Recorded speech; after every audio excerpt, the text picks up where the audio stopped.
positive thing for our city.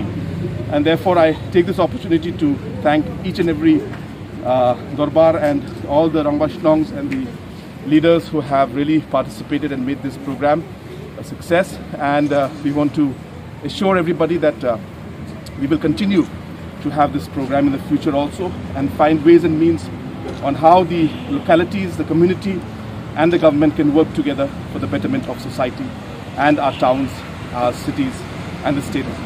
Thank you very much.